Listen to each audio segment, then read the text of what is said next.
Good morning. Today on Spotlight, how two historic American higher education institutions are making a difference in the lives and future of young students. One school is located in the heart of Detroit, the other in Atlanta, Georgia, pride of the South.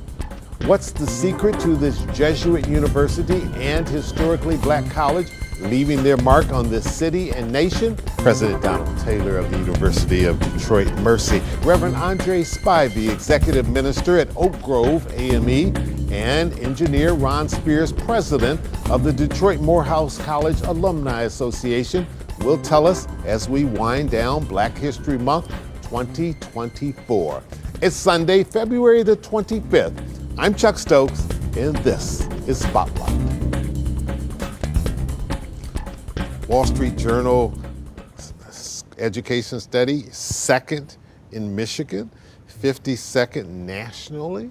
Yeah. That's something you can really brand, can't you? Yeah. You're right behind, what's that little school in Ann Arbor? I think it's called the University of Michigan. U of M, yeah. Yeah, no, we're really pleased, and it really validates all the work that the university has done. Faculty, our alumni are incredibly excited when the Wall Street Journal came out with their new rankings on September the 6th. I was in Chicago at the Provincial, and we just exploded when we saw that. Number 52 People were wondering, why are you yelling at that conference, exactly, right? Yeah, they have 4,500 campuses in the country. We're number 52, number 2 College University in Michigan, number 1 Catholic, number 2 Catholic in the Midwest behind Notre Dame, number 4th amongst all Catholic universities in the nation behind Georgetown, BC, and Notre Dame, and the only Mercy-sponsored institution that was recognized with alumni. And our alumni always say, I knew I got a great education, but all I would hear about was U of M or Michigan State. Says, now look at us, UDM, here we are,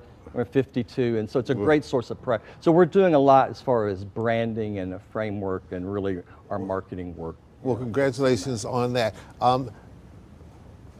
I'm sure that there are going to be some people when they hear this say, okay, so does that change things drastically at UDM, and does that mean it can still be an affordable school, or does that mean, no, tuition's getting ready to skyrocket here? No, we don't believe in skyrocket. We did a tuition reset in 2017, cut the undergrad tuition by about a third, and we try to be as affordable as we can. We have such a large number of first-generation students. Sure. This year we had the second largest freshman class in 14 years, and 45% of those students were Pell eligible, 48% were first generation, and we were able to package with the new Michigan Achievement Scholarship in the state, the Michigan Tuition Grant, Pell, et cetera. We were able to package approximately 200 low-income first-gen students in Detroit with free tuition. All right, very good. We need to take a quick little break. We'll come right back with a whole lot more questions to Dr. Donald Taylor right after this.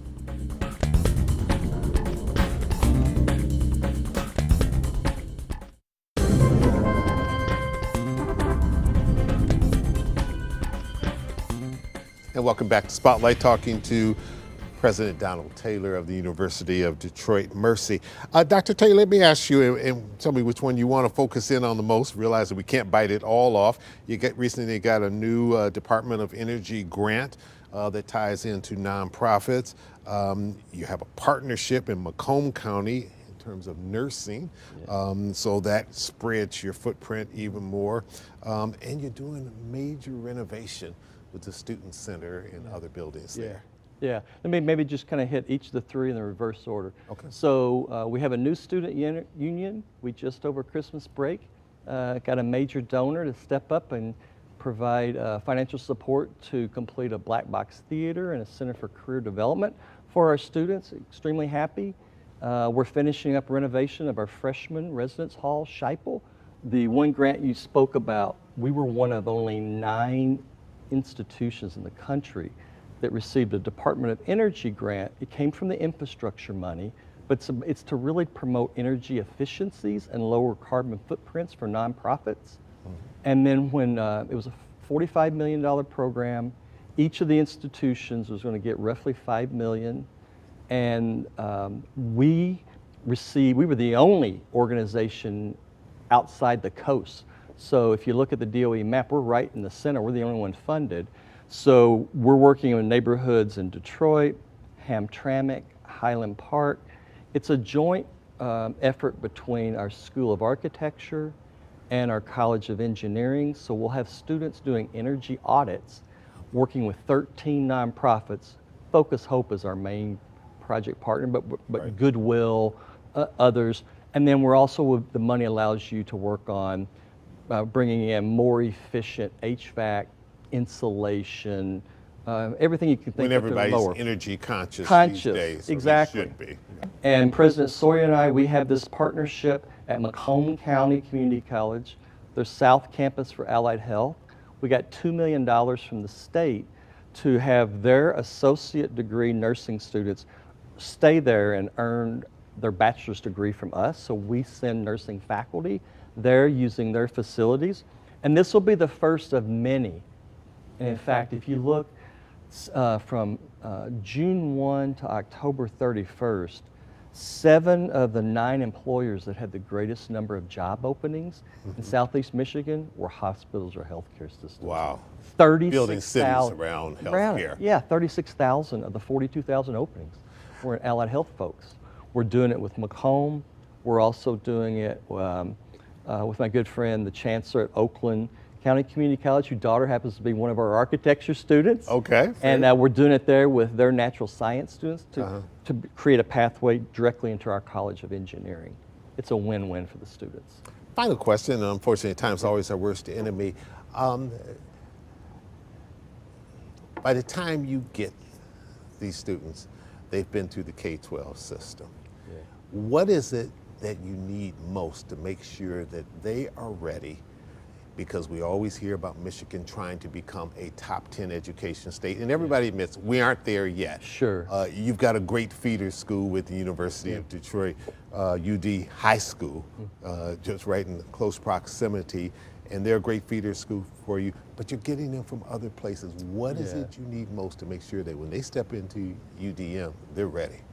Yeah, it's a great question, and we have great feeders, not only from all the Catholics, but also in the city of Detroit. We work with Joanne Chavez's Michigan Hispanic Collaborative, so we work with Cass Tech, Crystal Ray, Cesar Chavez, Western International. We have one of her kids valedictorians last year in our freshman class. A lot of the high schools, we got a lot of Chaldean kids from Sterling Heights and Macomb County.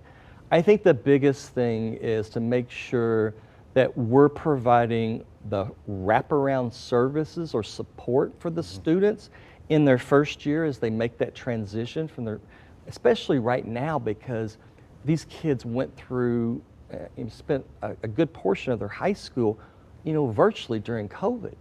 And so they missed that entire, a lot of the high school experience. And so I think all colleges, universities are seeing this, that we're having to make sure that we're providing as much wraparound support services for them. I tell you, Chuck, the biggest area is mental health. The percentage of young people who suffer from anxiety, stress, just all kinds of areas of mental health. And the pandemic, I think it's going to be years before we really know the tremendous toll that it took on that entire generation. They saw a report that was like 25% of 16 to 24-year-olds have thought about committing suicide in the last 2 years. Wow. I mean, think about that, 1 in 4. Yeah, that's the biggest. And so we're providing more and more help for mental health, counseling services, career services, wellness center, kind of all those. Make sure you address we got to really address them. Dr. Taylor, thanks so much for coming in. Thank It's always you. a pleasure talking with you. Likewise. And continued luck. Great, thank you. Great. And when we come back, we'll turn our attention to the role that HBCUs are playing in terms of the role of education. We'll be right back. Stay with us.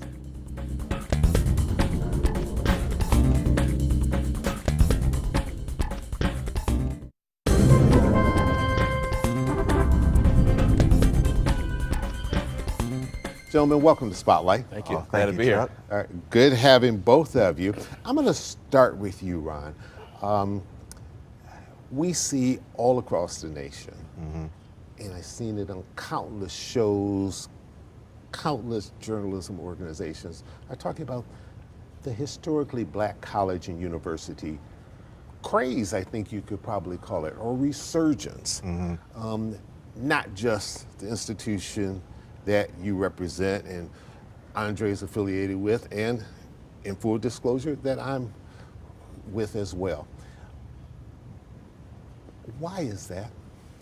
Well, historically, black colleges and universities have always been a pivotal aspect of our community, whether the awareness is out, especially up north. Down south is where most of them are, so a lot of people know that, but up north, we don't hear that much about them. We do have one here locally, but still, we don't hear that much. So this resurgence is not new for us. Right.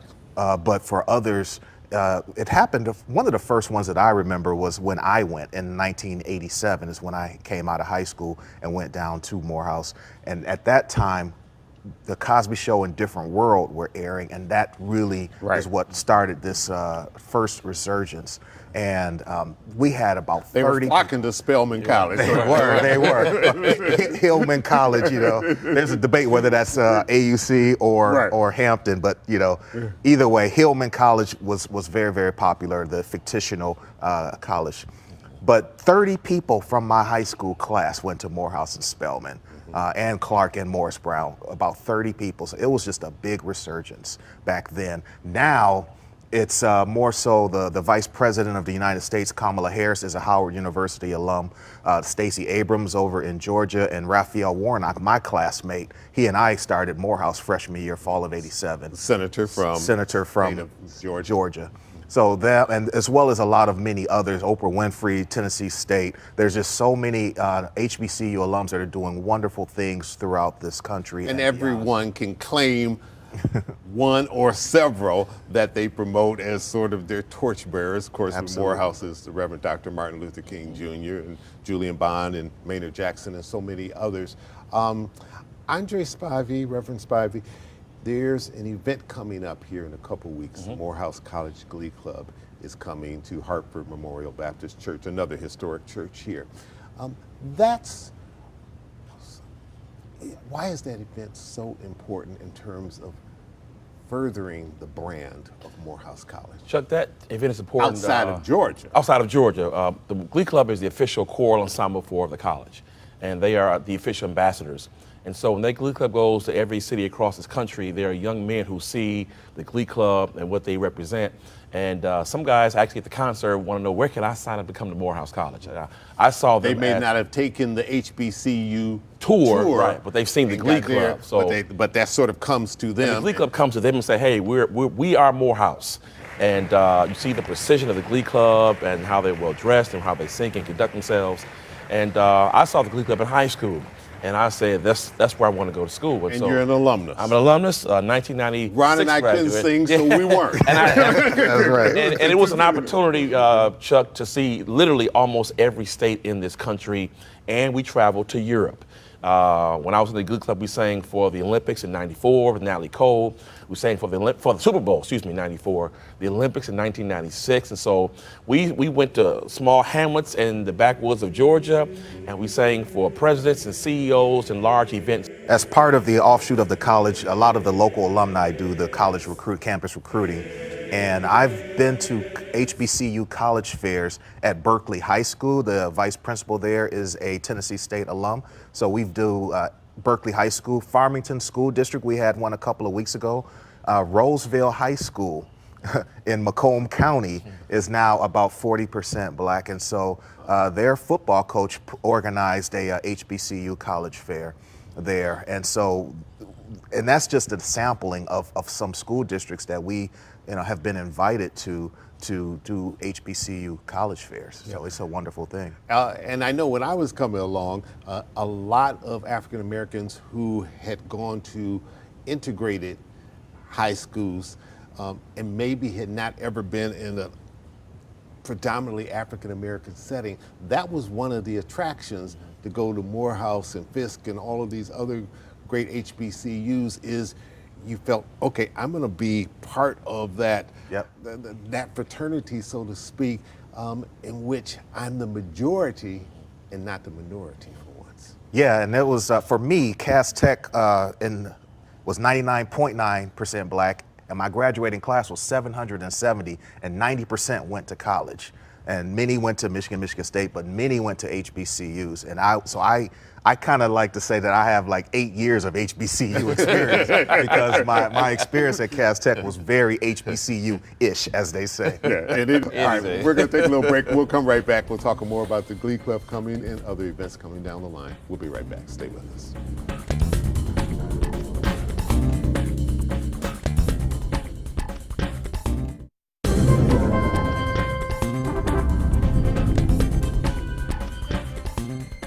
Reverend André Spivey and Ron Spears, an engineer by training, but has his own business and consulting business, and so a man of many talents, and goes back and forth to Africa like we go to Morehouse. Right. Just so people know, the Glee Club is coming when and where? The Glee Club will be here March 13th. That's actually Detroit 313 Day, 313. So March 13th at Hartford Memorial Baptist Church, 7 o'clock p.m. And tickets are on sale right now. We can buy them online, and Ron has that information, or buy them at the door. And so we love for everyone to come and support the Glee Club. Is a particular website they can go to? Or? Yeah, it's on Eventbrite, so you can just search Morehouse Glee Club on Eventbrite, or the actual website is Morehouse Glee Club in Detroit.eventbrite.com.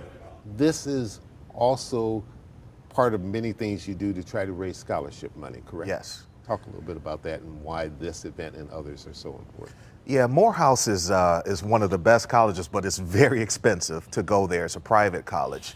So upwards of what, $50,000? $50,000 a year total costs. Yeah, financial assistance is the biggest area that is needed among students that I talk to and parents that I talk to. So the cost of going to a school like Morehouse or Spelman or Hampton, the ones that are private and very expensive.